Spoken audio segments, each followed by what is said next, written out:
them on before. And so look, technical hitches, sure, we get there, it's no problem.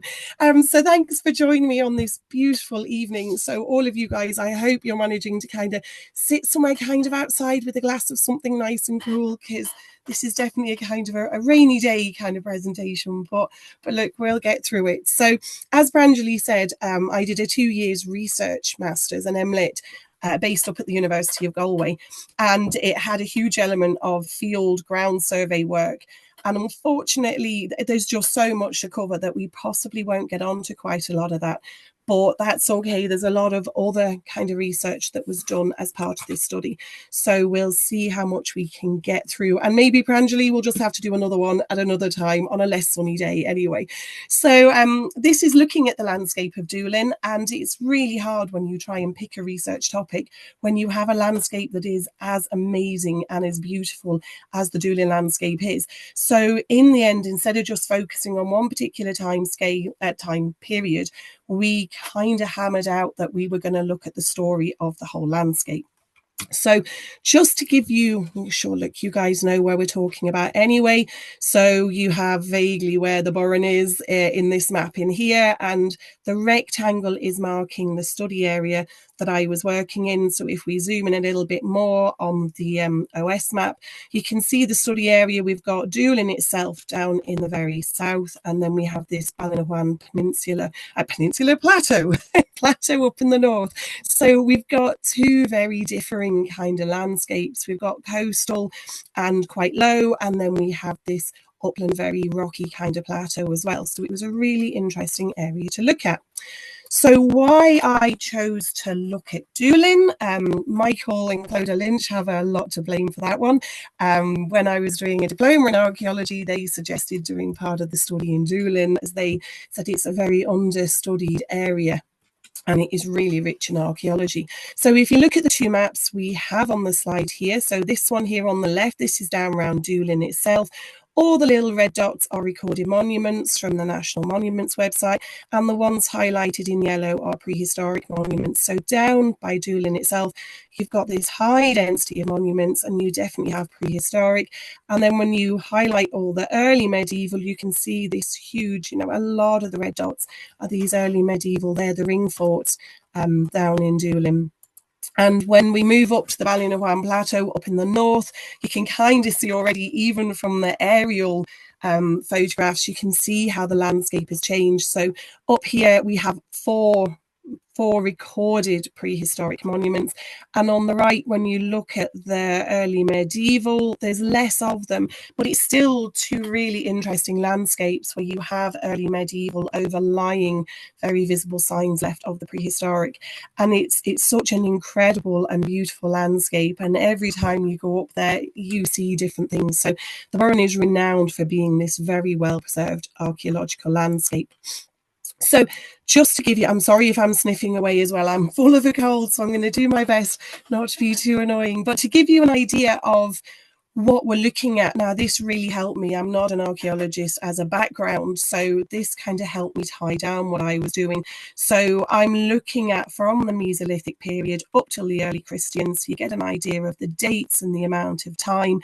And this study is slightly unusual in some ways in that it goes from the prehistoric and just into the historic. So normally studies kind of stay in one or the other. So this is why I had two supervisors. Carlton Jones was my main supervisor. He is the prehistoric person. And Michelle Homer was my early medieval supervisor, because she knows so much about the Burren ring forts from the early medieval time. So these are all the different periods we're going to be covering, and we're going to go through layer by layer and piece together the story of what was happening in the landscape. So when we start with the Mesolithic, this is the very first people in Ireland. So we don't know how early Mesolithic people came across to the west coast. But you can kind of see the time periods we're dealing with, 8,000 to 4,000 BC. And these are our hunter-gatherers. So they're living a nomadic lifestyle. They're living in seasonal camps, we think. They're following coastlines and waterways because it would have been a very wooded landscape. So they're finding easy routeways through. It's proposed it's a very low population in Ireland, and they're having very minimal impact upon the landscape. So this is kind of the landscape they would have been living in when they were over in the Burren and over around by Doolin. So it all palynology records, the spores and pollens, are showing us that it was a wooded landscape, probably lightly wooded because it's fairly thin soiled where it's very rocky. So if we have a look at the map, so this is a map of all the Mesolithic sites that are known about in Ireland. So the map on the left here, this was 2022, so it's fairly recent, and you can see there's not a huge amount of sites that are known about. Now, again, with all the infrastructure opening up Ireland, more discoveries are being found, so we expect to find more, but it's still very, very few sites, maybe reflecting low population, and again, minimal impact on the landscape. So they're not leaving many signs of their presence. But if we look at the map on the right now, this is homing in on County Clare, and I've just kind of popped into Limerick because the site in Limerick now, it's a Mesolithic site, it's a burial site, and it is linked by the River Shannon into the rest of Clare. So we have waterways linking it. So when you look at the sites and finds in County Clare, we've actually got quite a lot compared to other places. So not all of them are sites, some of them are just finds that we're pretty sure are Mesolithic finds, but 5, 6 and 7 are definite dated Mesolithic sites. So Clare's a really exciting place for finding these sites, and when you look at where they're located in the Burren, so it's really special. So just zooming in a little bit more, and I've pinched from another Burren BO talk, the slide here for Fenor. So Fenor here, up very near to Fenor Beach, just south of Fenor Beach, there were 2 Mesolithic shell middens discovered, and these were extensively excavated by Michael and Clodagh Lynch and Elaine Lynch. And really, really interesting what they found there. So they're shell middens, and I'm not going to go into them in detail. Michael's already talked about them before, but basically they're kind of the rubbish dump of the nomadic Mesolithic people. If the Lynches are listening, please don't kill me if I've got that completely wrong. But they're seasonal areas with a focus on marine resources, and there's no signs of structures here. So we have Fenor 2 shell middens here, and then down here we have what's called Doolin Stone Axe Factory. It makes it sound really high tech, but this is just where you have a lovely source of cobbles being brought down the Ayla River to the mouth. So you've got a lovely supply of stones that turn into really nice axes. So there's a Doolin Stone Axe Factory down here, just in the very south corner of the study area.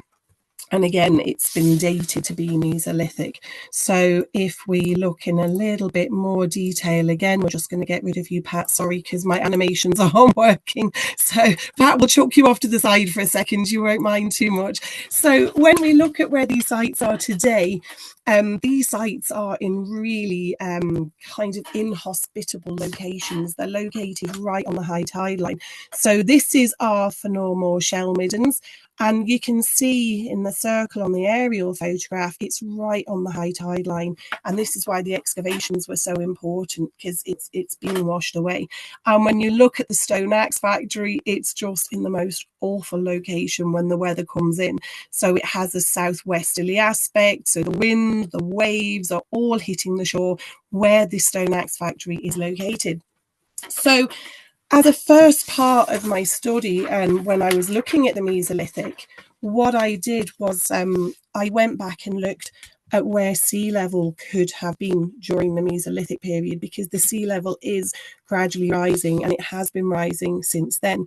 So there's been a lot of studies done on coastline and sea level rise. So without going into too much detail, there was Cliff Cave is now a submerged cave, but they dated a stalactite in it. And when it actually stopped growing, they managed to date when it stopped growing, and they're assuming it stopped growing because sea level rose and it couldn't grow anymore. So based on that kind of evidence and a few other sea level studies around the coast, they think that sea level was round about 5 to 10 meters lower than it is today. So it doesn't actually sound like very much, but Pat Cronin in the big smiley photograph, Pat, you look fabulous.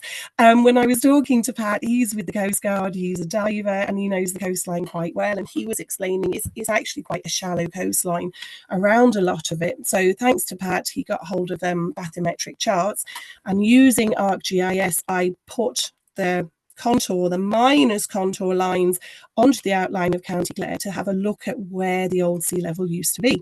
So when you look at our two shell middens up here in the north for Normal 1 and 2, you can actually see if we push the sea level out to 5 meters lower, they're quite a bit inland, and if we go to 10 meters lower, you know, they're quite a substantial distance inland.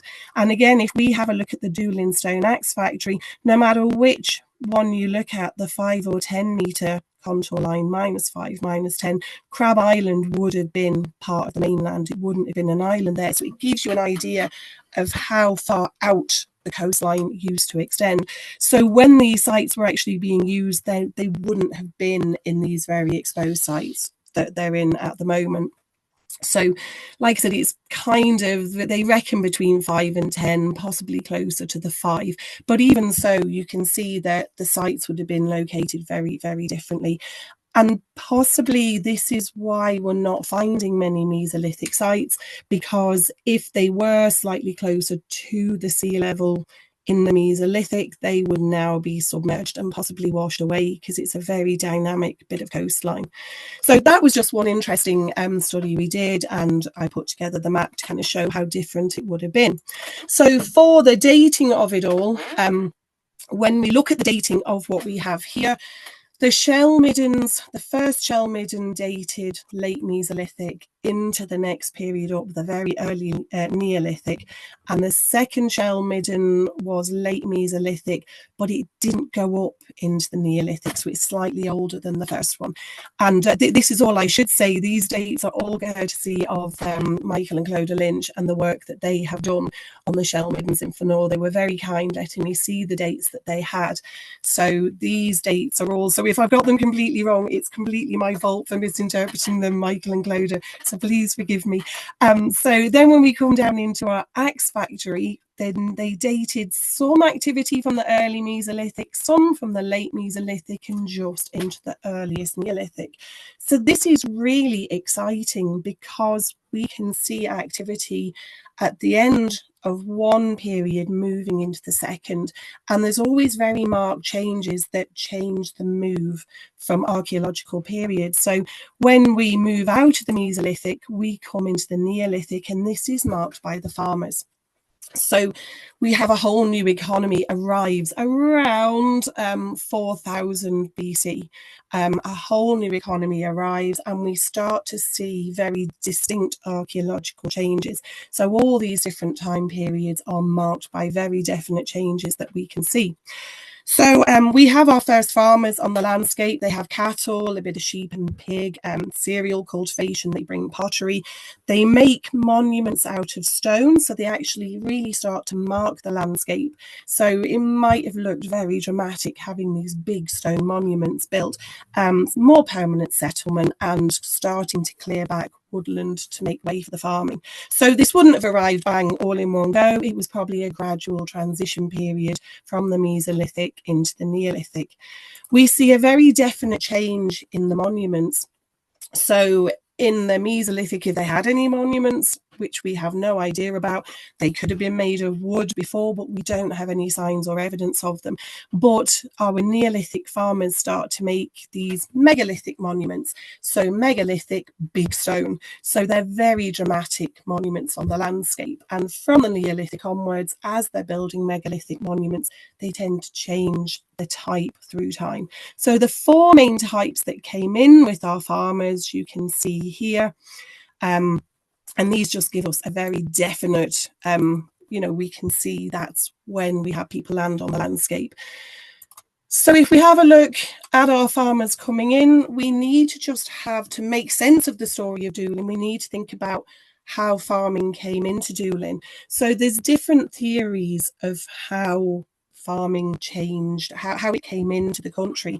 So one of the old theories is something called indigenous adoption. So it's where local groups see other people farming and then they start farming. They kind of mimic that behavior, maybe get a bit of cattle from them and start doing it themselves.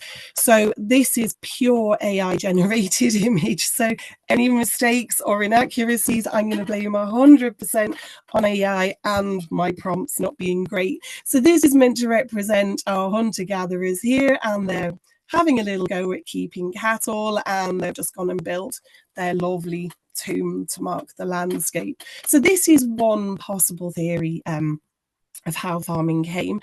The other theory of how farming came into Ireland is migration. And it's very easy to say every change is migration. It's people coming in with new ideas, and it's not always the case. But when they look, and we're very, very lucky, it's a very exciting time with DNA studies now, and when they're doing DNA studies on very, very old remains, they can actually start to find a lot more detail to explain things that are happening. So ChatGPT again is our beautiful picture on the left.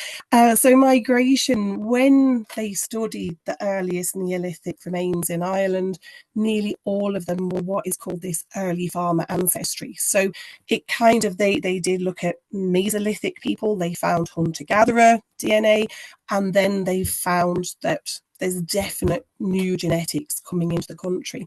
And it's called early farmer. It's a mix of Anatolian, which is modern day Turkey, and continental. So one of the theories is farming kind of spread out from Anatolia up through the continent, and through migration it came into Ireland. So that's a study that has been done, and it is really exciting what we can see with DNA now that we just could not see before. When they looked at the DNA as well, very interesting, there was no big signs of inbreeding on the whole, suggesting large-scale migration, so enough people coming into an area so that they can breed all quite happily without having to interbreed in families.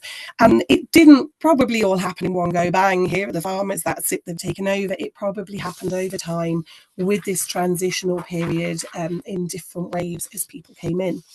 So we're going to pull it back a little bit more now into the Doolin area. So I'm sorry about the sidetrack, but it gives us a little bit of the background of what we're looking at. When we look at the late Mesolithic and the Neolithic monuments and sites in County Clare, there's at least 12 known sites from the Neolithic. They appear to be concentrated here in the Burren. Now, there's a lot of different reasons behind this. You can't ever read too much into it. The Burren's seen a lot of research, and a lack of intensive farming means we have a really well-preserved archaeological landscape. So we have a lot of monuments that are left that intensive farming might have destroyed in other places. Or there's another possibility that the Burren was just a fabulous place to farm. So it's believed that there was very well-drained, mineral-rich soil cover across a lot of the Burren with a gentle topography, a mild climate. So it could have been this fabulous place to farm. So as the farmers came into Ireland, it was selected on purpose. And when we look at our tombs in Ireland, so we always say the Neolithic starts around 4000 BC. Paulnabrone has been dated. You can see up here, it's the earliest dated monument we have in Burren. And then down here, this is the Park Nabinia court tomb. This is another early Neolithic monument. And it's got quite an early date for a court tomb, but it fits in to the court tomb kind of ranges of dates. We'll come back to court tombs in just a little bit, but you can just see this lovely concentration there in the Burren. And this is quite interesting now, and again it really highlights why Doolin, up the coast of the Burren and kind of into the Burren, is a really exciting area for looking at this transitional period, because here circled in red is our interesting date of when hunter-gatherers are going and farmers are coming in. So if we look at our shell middens, the first one, it passes out, it goes over that line. It's a very definite line, but in reality, like I said, a transitional period. The other shell midden just a little bit older. The stone axe factory now, I've just taken earlier state of use and later state of use and kind of put them together, so it implies a continuous use, which I don't think has ever definitely been proven, but it has had periods of activity along the way. So these were our Mesolithic and then our Neolithic farmers. Here's our Polnarone tomb, and you can see the dates are kind of starting to overlap on the Parknabinia court tomb. So the overlapping in dates is interesting. It's really interesting because if it was migration that brought the farmers into the Burren and into Doolin, it suggests we had two definite groups of people in the Doolin landscape. It's a small area in the Burren landscape, so they must have been aware of the presence of each other, and they must have been interacting on some level, but we just don't know exactly what level. So it makes it incredibly interesting. So there are probably more sites to find and more information we can find in that. And when we come back into our genome analysis, so part of the genome analysis in Polnarone, they looked at 10 individuals. All 10 of them had early farmer ancestry. So nice, clear cut, no hunter-gatherer in there at all. Parknabinia, the 8 people, all 7 of them, early farmer, and 1 of them had high Irish hunter-gatherer ancestry. And this is an outlier in Ireland. So this has not been noticed in all the places in Ireland. It's really, really quite unusual. When they looked at the genetics between the two of them again, they found that the tombs overlap in use, but genetically they have 2 very distinct male lineages for each particular monument. So genetically they have very strong male lines associated with each tomb. So they're not connected together. And they could also look at diet, and the people in Polnarone had a very different diet to the people in Parknabinia. So when you look at where the 2 tombs actually are, they're close enough, but everything is suggesting 2 separate groups of migrant farmers. But interestingly, with our Irish hunter-gatherer ancestry, just 1 person in there. So the genetics are really starting to change how we look at what's going on between different groups of people coming in. So the fate of our Mesolithic hunter-gatherers, what actually happened to them? With archaeology, it can be very difficult to actually identify interactions. So it has to be visible archaeologically. So that's where the DNA is so important. So first of all, we don't know how they chose who to put in the early Neolithic tombs. So we don't know if the tombs, maybe they were reserved for the original migrant farmer families, which maybe can explain why the DNA is very definite early farmer ancestry, and those of mixed ancestry and all the other people who weren't picked are just buried somewhere else.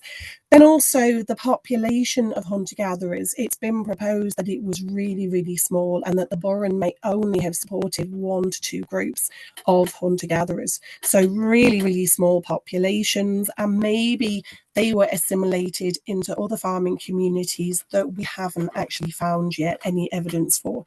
So there is still the possibility of assimilation, but we actually haven't found evidence for it yet. The other possibility is the 2 groups were very aware of each other, but the Neolithic farmers shunned the hunter-gatherers with resultant tension and with potential conflict.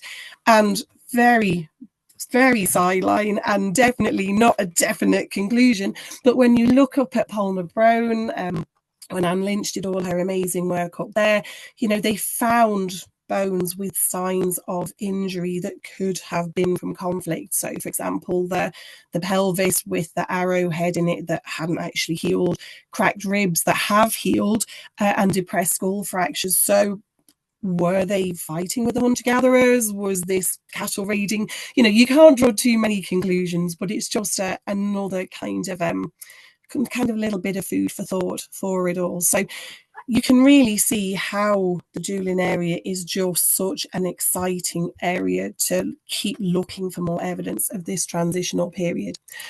But anyway, we'll move on with our story and we'll pull back into Doolin a little bit more. So there's only 1 Neolithic monument in the Doolin area. Okay, and this is our Tirganine court tomb.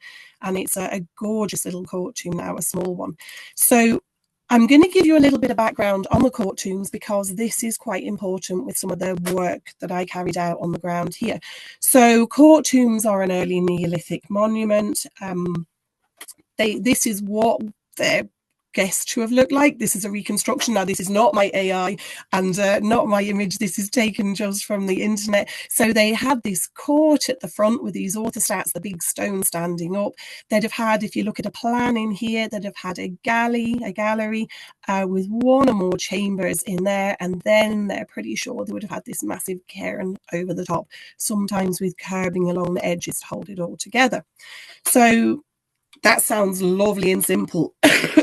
But they have been noted to vary really greatly in form when you look at the shape, the court type, this bit out the front, the number of chambers. But this is considered to be the most basic standard form of a court tomb. If we look at other court tombs that you find, so this is kind of to give you an idea of the variation. So this one's Creevy Keel now in County Sligo, and just to get your eye in, here's our gallery with our chambers, and the court is here, but the court is almost completely closed in with one little narrow entranceway. Okay, so this is something, it's a full court. Then we have this really cute one here. So this one is also from County Sligo. This is called a central court. So it's two court tombs. Can you see them here? Here's the two courts, and they're facing each other. So you have your gallery of chambers here, and this one facing this way, it has two galleries of chambers. So it looks like it's two monuments kind of touching each other. And then this one looks like crab claws, and it's this is one from Cavan. It has a court. Oh, I've just gone and done that. That shouldn't have happened. It's got the curving court here. Here's your chamber of galleries, maybe your gallery of chambers. Maybe this is where the two of them met. This is your second one coming out with its curved court facing out this way. So you can kind of really see there is quite a bit of difference in them. And this is quite important for the next part of what I studied. In 2019, Carlton Jones went and found a different type of court tomb in the Burren, and he calls them the North Munster atypical court tomb. And this one is different again in that the court is really straight. Okay, that seems at the moment to be the main defining factor at the moment. Average length of the gallery is a bit short, and the cairn tends to be a little bit smaller. Now, it's called the North Munster group because that's the only place they've been found, and it's a really small pool of court tombs at the moment. So 4 definite, 2 possible, so 6 in the group. The reason why, excuse me, the reason why we think this is interesting is that the different types of court tomb might indicate connections between groups of people. So if you're all connected together, you're going to have a similar kind of style to your court tomb. So you've come into Ireland, you know what a court tomb is, but as time's going on, you know, each kind of group or groups working together are going to have different variations on their court tomb. Also of interest, actually, really to say, is when you look at court tomb distribution, it tends to be up in the north. But we do have scattered examples down here towards the south. So here's Carlton's new zone of what he calls their atypical North Munster court tombs. Tierganeen is right on the edge of the group. So we were quite interested to see if Tierganeen, if these groupings do indicate connections, then really you think Tierganeen should be similar to the atypical court tombs because it's the closest neighbour, so it would make sense. So we wanted to have a really good look at Tierganeen to see if it suggested connections with their nearest neighbour. So in order to do that, we did some fabulous field work. So Joe Fennick from the University of Galway is just the most amazing man at all kinds of technical work. So he came out with me and we did what's called a total station plan of the court tomb. So we GPS recorded the outline and the position of each stone that is left in the court tomb. And we kind of drew in where we could see a bit of rocky area out to the sides of it all. So if you have a look, these are the orthostats marking the court. These would have been the tall stones standing up. Most of them are present. Not all of them are proper full size. A lot of them are just stumps, so they're broken off. And this is what our court tomb looks like when we're looking out. We're looking out between the gap of the 2 stones here. We're looking out and up across the landscape. So straight away, just from the plan, you can see we've got a curved court. So it's got very distinctive, it's not a straight cut on it, but we're not sure about chamber size and about the length of the cairn because you can't see any of that. It might have been 2 chambers. A modern wall or more recent wall is cutting across the back of it, so we don't know how far back it extended. So we went back again and we did an electrical resistivity survey. So it's a form of geophysics and it's looking for kind of how close to the surface rocky areas are now. It's in the Burren and there's a lot of rock close to the surface. So we just thought, sure, look, we'll give it a go and we'll see what we can find. It only took a day filled with horseflies and roasting hot, but you can't complain, it wasn't raining. Now you can kind of see on this aerial photograph, here's our Doolin court tomb, here's the court coming off, here's the chambers out the back, there's the more recent wall cutting it. This grid, you can just faintly see, this is the size of grid you need to set up. You can't really do them any smaller to get good comparative results. So we were kind of hoping to look out to the edges of the court tomb, but there's not a chance we can get 20 metres out the edge of the court tomb. Even with the amazing work of the conservation volunteers, we just haven't got the scrub far back enough. And it's really awkward terrain when you do clear back the scrub. So we could only look out the back, and really this area here is what we were interested in, to see if we could see the cairn. So with a bit of a clued in eye, you can kind of see this was our marked out area in here. We couldn't actually get up into some of this, the vegetation just came out too far. But if you look really, really closely and very carefully on a blown up image, you can kind of see a dark area off to the back of the court tomb. This bit here is probably just very shallow soil with the bedrock very close. This is a deeper part of the field. So you can kind of see it's a little bit darker out the back and you can see an end of it. So we're pretty sure that's marking the end of the cairn, pretty sure. And if that was the case, it would make our cairn about 16.2 metres long in total. So when we looked at Tirganin and the characteristics, we've got a curved court, we've got a gallery around about 5 metres long, and the total monument length is 16.2 metres. Compare that with Carlton's atypical court tombs with straight-sided courts, so definite difference there. Average length of gallery 4.5 metres, ours is 5 metres. That's not really very distinctive to help us there. And the cairn length, they reckon the cairn length 13 metres in total on atypical. We've got 16.2, but again, this is on average. Okay, so we can't really say too much about that either. So to date, no court tombs with a long cairn have been described. And to date, no atypical court tombs with a long cairn, and to date they haven't found anything with a short cairn and a curved court that could possibly fall into an atypical category. So we just don't know. The sample is too small of the database, but we're pretty sure if we look at the court size, it looks very much more like it is a typical court tomb. It's slightly on the small side for a typical court tomb, but there are plenty of typical court tombs that are quite small as well. So at the moment, we're hanging in there with its typical, really based upon the court shape. Hopefully I've not bored you all to tears.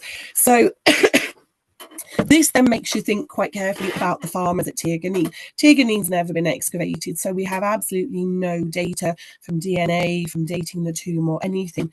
But looking at the tomb shape, it doesn't look like they were closely connected to their nearest neighbour. Okay, going on court shape, it's much more closely related to those farmers up in the north building their court tombs. So it could suggest that we have a more northerly connection rather than a close connection with the close neighbours closest into the Burren. So it could be a different group of farmers.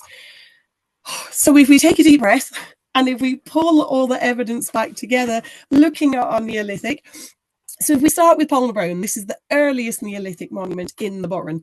Different diet to Parknabinia, different male lineage. So we think that is a different group of farmers. Okay, then when we look at Parknabinia, it's an early tomb. So it's quite an early built. It could be an early group of farmers coming in. Use overlaps, but it's a different group of farmers looking at genetics and diet. Then when we look at Tirganine, the shape is different and it's not been dated. We don't know where it dates to, but it looks like it could have connections to more northerly farming communities. So that led to the proposal of a minimum three phase of Neolithic farmers into the Doolin region. So our first farmers were coming in, lovely farm around Polnabrown, nice thin soils, they can clear it away and they can farm up around there.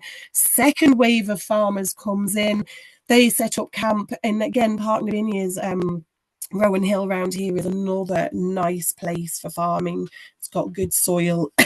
It's got gentle topography. It's a second group of farmers and it's an early cartoon. So we're kind of proposing that it was constructed before Tirganine. Again, we don't know for sure. And then Tirganine suggests a third wave of farmers coming in and building a monument that looks slightly different to the ones that are there already. So that's kind of exciting enough as it is. It falls in nicely with the theory that farming didn't just bang, everyone came together, that it came in these waves. And it's exciting to think that we might be able to start identifying waves of farmers coming into the area. So, oh my goodness, we are running out of time dramatically. So I'm going to fly through the other time periods because these were the ones that provided us with the most.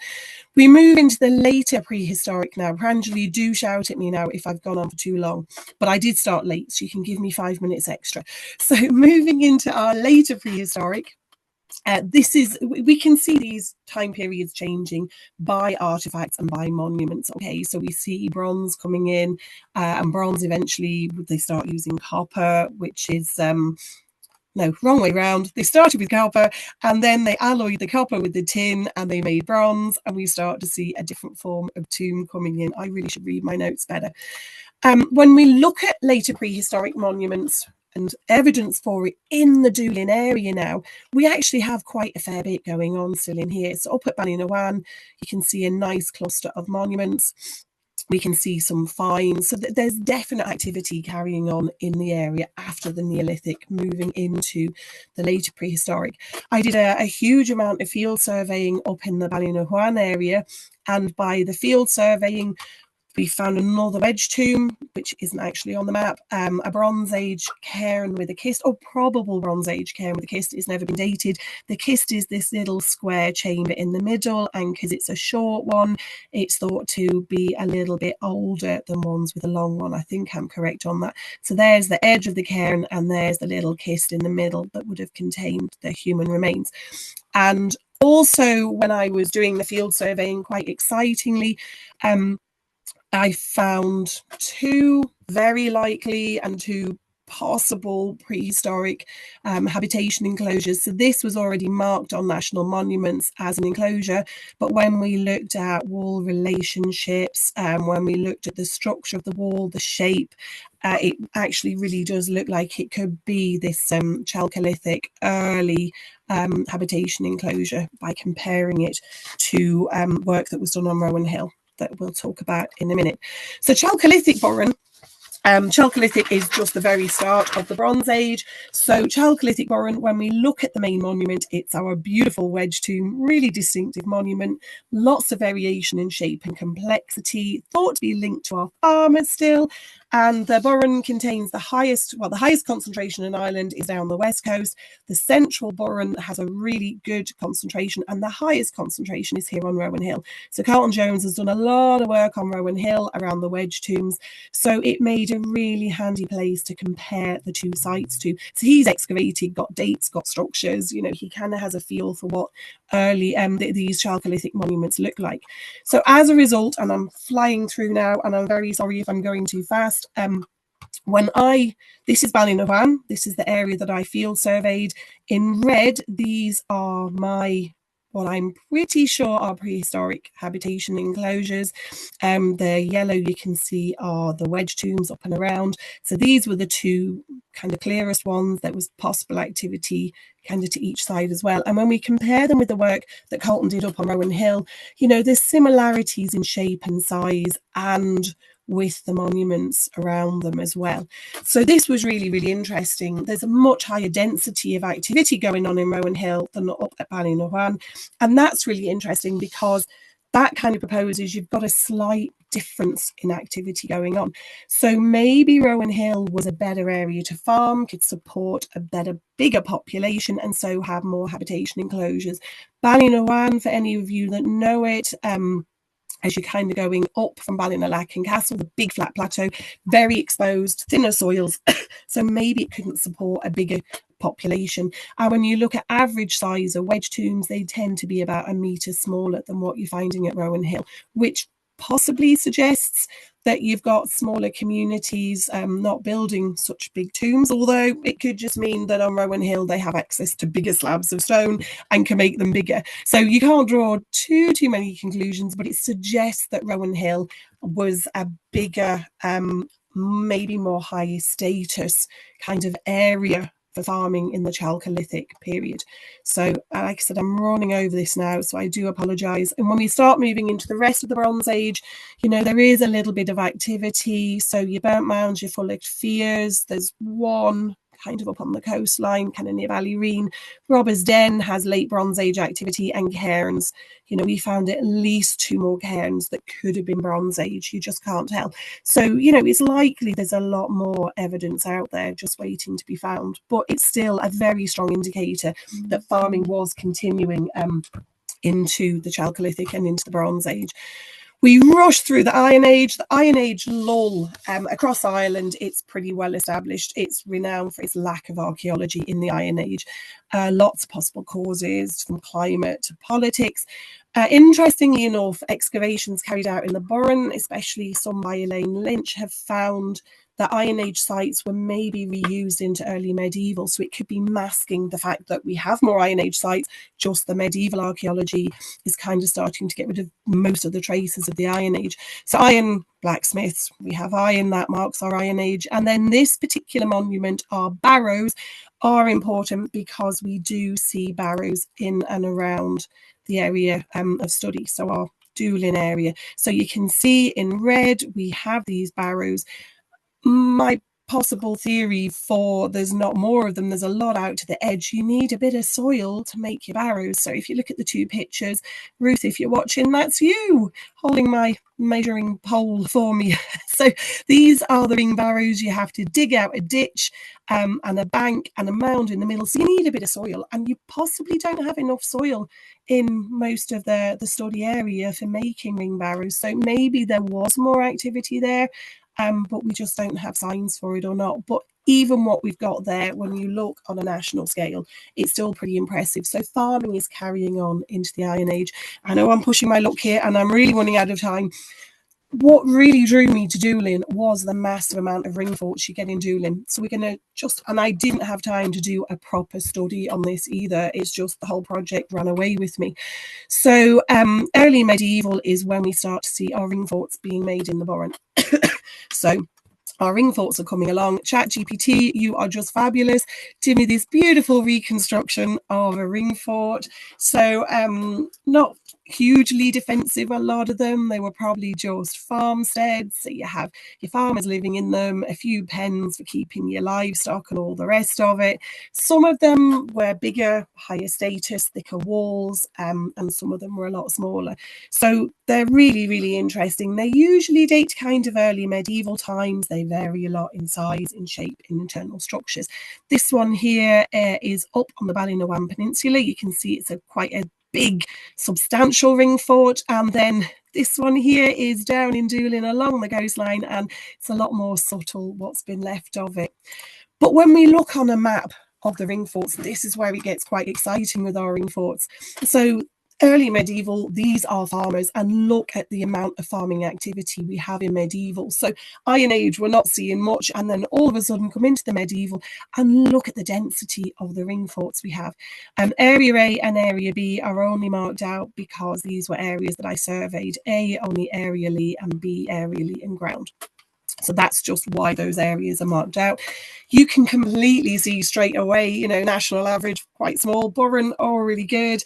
When you look at area A down here and the density now, I know if you extended area A out or did the entire area, you'd get a lower density, but it makes it look very exciting. So area A, you've got a huge amount of ring forts in a space. B, you don't have quite so many, but at the foot of the cliff, this is at the bottom of the cliffs around Ballinawan Plateau, there's a nice little settlement of them there. Ideally, I was going to do a huge big bit of study on them, looking at internal structures and looking at construction, but that would have taken years and I don't have years. So what I did do was I looked at size and I looked at shape. Okay, so I kind of actually really took the easy option. It turned into desktop study because I didn't have time left or space in the thesis to write up so much. So size might indicate status. So the bigger it is might be your more elite families, and your smaller ones might be smaller family groups farming under the bigger farmers. So size could relate to status. So our red ones are the biggest, and if you have a look, it is interesting when you look at size, there's this lovely even distribution, and this little cluster up here just below Ballinawan, you've got one big, couple of medium, and then small. Okay, so it is quite exciting. It does show that, you know, maybe there is kind of more important ring forts with kind of lesser ones around them. One thing I forgot to say, and I should have said, is we do not know if these ring forts were all occupied at the same time. So some might have fallen out of use and, you know, had new ones built up around them. We just don't know. When we look at ring fort shape, we were kind of looking at ring fort shape because Michelle, when she was looking up in Carconnell, excavated square one to see if it reflected a change in status or in function, and in fact the excavation didn't really give him any clues as to if that was to do with function or with status. But I mean, it is possible if they're more square, maybe they're better for animal management.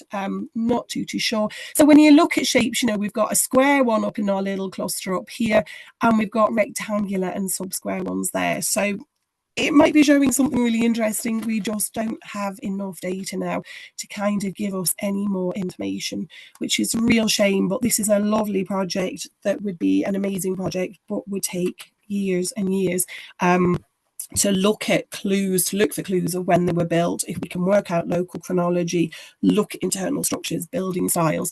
But that's just something we can come back to. So Pranjali, don't kill me too much. I am on the second to last slide. So basically the stories of Doolin. Doolin is just such a fabulous area right on the edge of the Burren, this incredible archaeological landscape.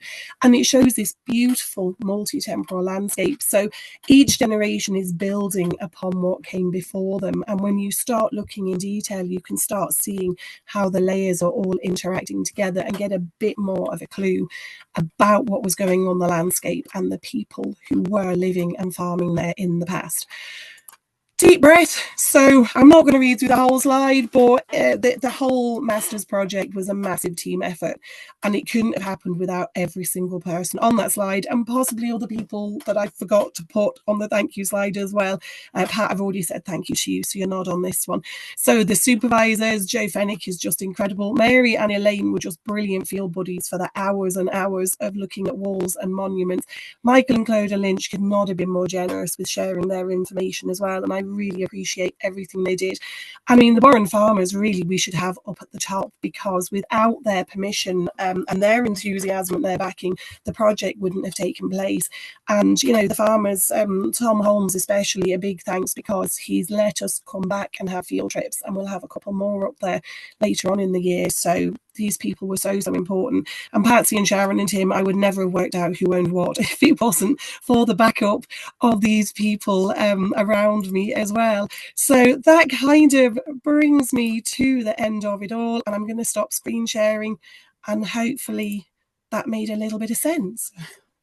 Well done, Kate. I was a little bit crammed at the end. I do apologize.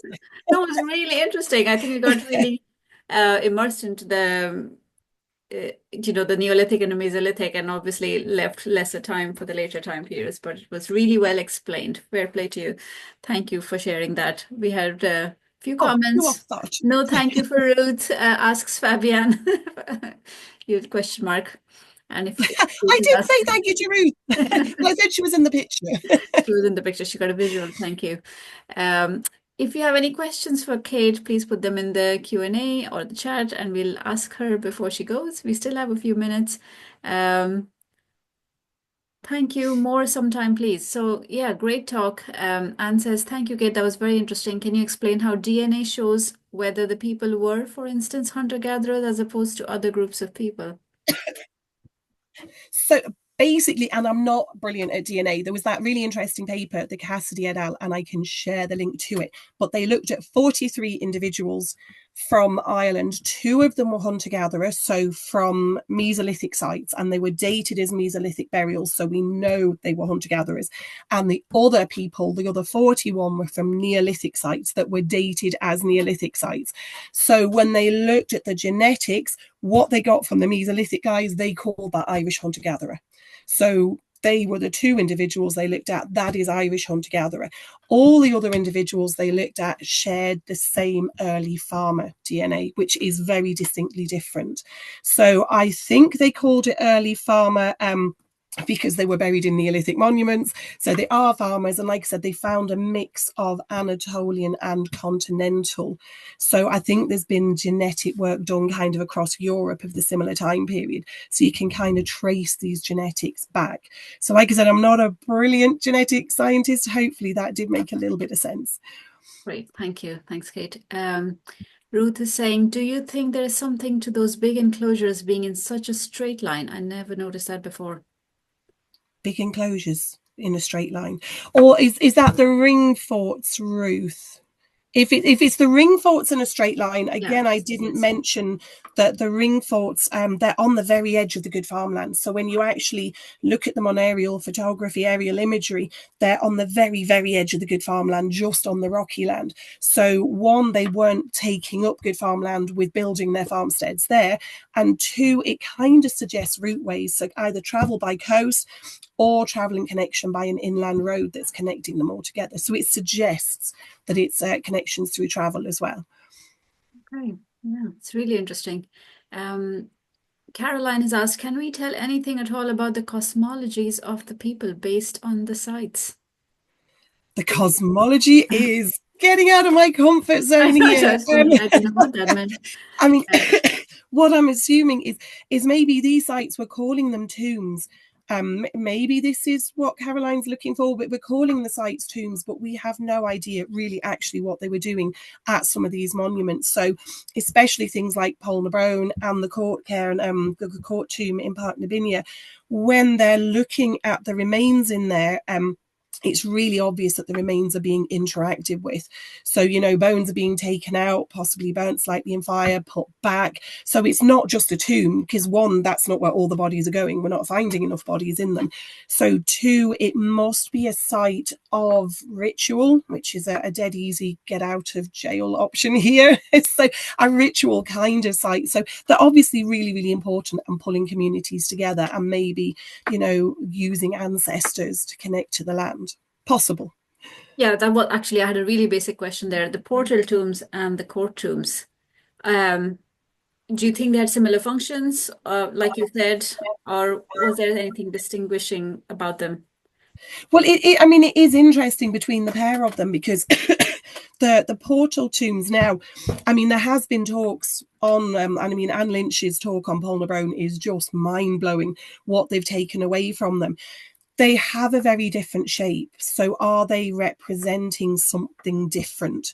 So they have different shapes. I'm not sure about orientation now. I couldn't even go into that. And different sizes. So the Polnabrone tomb is very, very different in shape and size to similar monuments that are close to it in age. So it suggests really that the people that built Polnabrone were slightly different to the people that built the Park Nabinia court tomb. Maybe they had slightly different beliefs. Maybe they came from a slightly different place, and their tombs where they came from were slightly different in morphology. We actually really don't know. It's not a time period thing. Because no, so they're all early Neolithic monuments. And when you look at the dates, now Polnabrone was built first. The portal tombs are first when you date them, but court tombs are fairly close behind. Okay, yeah. It's so interesting. So many unanswered questions. I know. just wants makes you want to ask more and know more. Fabienne says, thanks a lot. It was great. We just need another talk on the ring forts. So put that Oh, in I your haven't even done the ring fort study. I would love to, but that's all I did on ring forts. A lot of what I did on the mapping, I mean, that would be a talk in itself. The mapping project as well, we didn't even have time to think about it. So, but the ring forts, I mean, that would be another couple of years of field work, That would be a I would fantastic reckon. piece of work, wouldn't it? Would be Oh, it would be brilliant. amazing. Clodagh Lynch says, brilliant, great talk, great project from Clodagh and Michael. Elaine Lynch says, I want to hear about the mapping. Tell us you can come out with me again, Elaine, anytime you like. but no, the mapping, I mean, the mapping would easily fill the same amount of time again, I think. Yeah, It was yeah. really quite intricate and took a very long time to do. So what's left now of your work? What's the next steps for you in terms of, Oh, are you? would you stop? Well, I would love to. We're writing a paper on the mapping. We're going to try and get a proper academic paper on the mapping, and then maybe on the court tomb.